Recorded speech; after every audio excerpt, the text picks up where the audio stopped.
Batana sumurung sian saluhut naroha ima mangaramoti hati-hati roh pikiramu nabi di bagasan Kristus Yesus Tuhatai.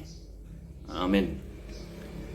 Oras madi hamu akama nami na nami doa kadongan remaja na posobulung dimanapun berada saat ini, kiranya menginang saudara-saudara kawan-kawan tetap dalam keadaan sehat dan dalam perlindungan kasih setia Tuhan. Di hari yang berbahagia ini, mari kita sejenak mendengarkan dan merenungkan firman Tuhan yang menjadi renungan dan khotbah minggu juga di hari Minggu 8 Agustus 2021, tertulis dalam Yeremia 22 ayat 1 sampai ayat yang ke-9. Budi hatani Jehovah, dua maho tu bagas ni raja sia Juda, jala hatahon madisi hatahon, dohonommu mah, tangihon mahatani Jehovah ali raja ni Juda, nahudul di atas habangsa ni si David, ho dohot akan aposom dohot nani raja amu akan abongot tu akka harbanganon. Budi hatani Jehovah, radu dihamu mauhum dohot hati goran, jala balua hamu na tersamuni siat tangan ni halak pangarupa, jala unang mangarupa hamu manang mabahin gugu tu halak dagang, tu na taring dilapin dohot tu na mabalu, jala unang duruson hamu mudar na somar pipot di ingananon, ay molo di radu di hamu hata odeng, saya dong do masuk tupit-tupit tu ni habangsa, tupit-tupit tu ni bagasan raja, akan namar habangsa di habangsa ni si David, akan namar si hudul di hureta dohot di hoda, nang ibana, nang akan naposona dohot nani rajana. Alai moloso di tangion hamu akka hataon, nang apola marwari au tu diriku, nina Jehovah, iku gabi halongonan bagason. Asongono dohan tani Jehovah taring tu bagas ni raja siat Juda, giliat dohon ya diau, alepus suni Libanon, iku gabi halongona doho bahenokku gabi huda akan nasumar pangisi. Jala au padiri hondok pak ho akka jol mapangago mangaloho, ganup mardonga sejata, nasida manabe hau ares akan napinilikmu jala manipal hon tu bagasan api.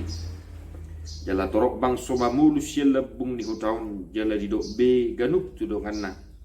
Wasa tung songoni bahenon ni Jehovah tu hutaun nasai bulun.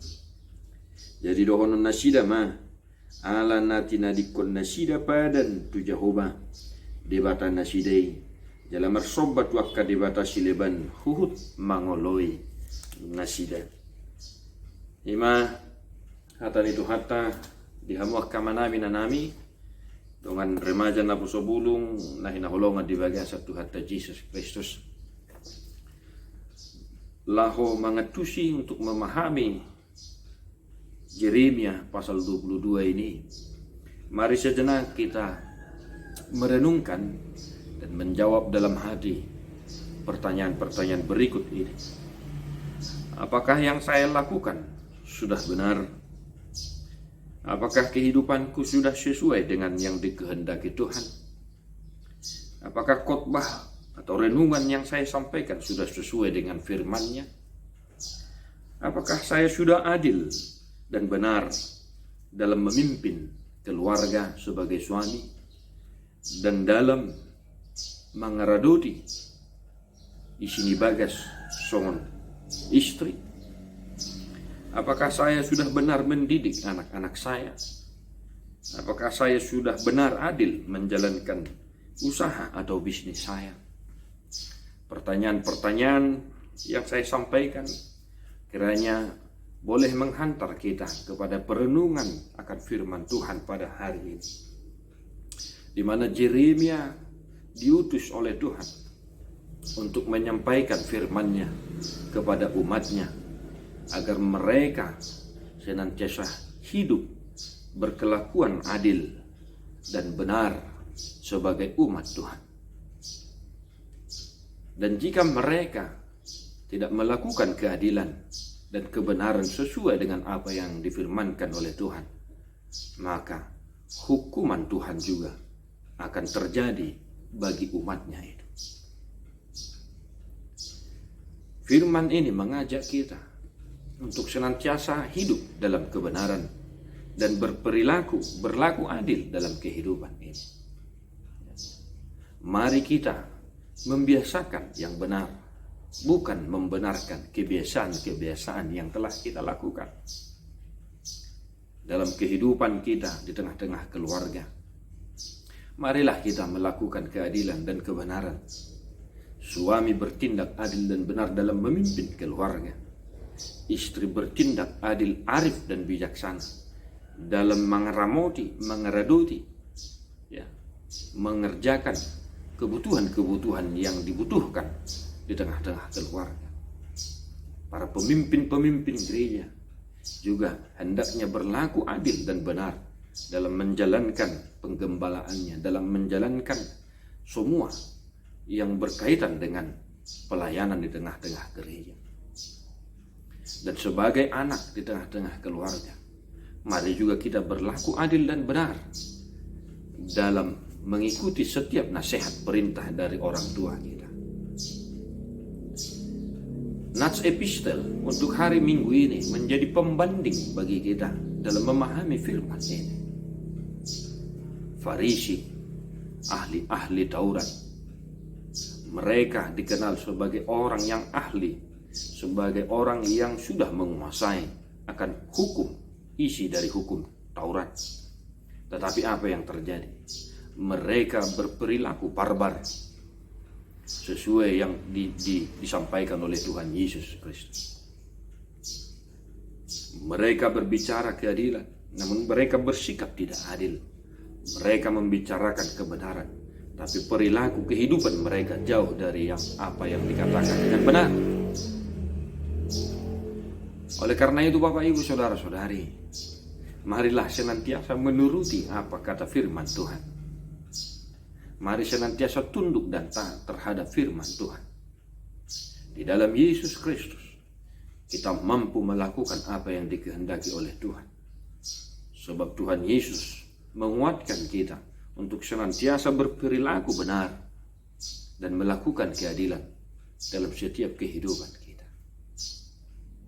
Tuhan Yesus yang menguatkan kita, mendorong kita, dan meneguhkan kita untuk senantiasa bersikap adil dan benar, bersikap arif dan bijaksana dalam menjalankan kehidupan kita. Melakukan keadilan dan kebenaran. Kiranya Bapak Ibu Saudara-saudari tetap dalam perlindungan kasih setia Tuhan. Tetap kuat dan tabah. Mari merenungkan firman ini, supaya kita senantiasa terdorong, termotivasi untuk melakukan apa yang adil, apa yang benar di mata Tuhan. Tuhan Yesus memberkati amang-inang saudara-saudari dimanapun berada saat ini. Doa saya buat kawan-kawan amang-inang yang senantiasa masih bergumul dalam proses pemulihan akibat penyakit yang amang-inang derita sampai saat ini. dukungan dan doa saya buat orang Amang Minang yang bergumul karena himpitan ekonomi dampak dari pandemi yang masih terjadi sampai saat ini.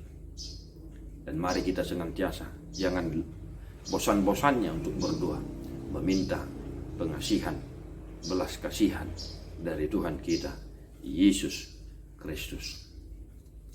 Menutup renungan hari ini, mari juga kita menyanyikan Bukwende nomor 121 juga, Bapak Ibu Saudara-saudari. Nomor 121, Yesus Raja Nihuria. Kita nyanyikan ayat yang keempat.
Di marohanang pikiran punah ya sohasurahan sah rodi haroron itu hatta Yesus Kristus si baluai.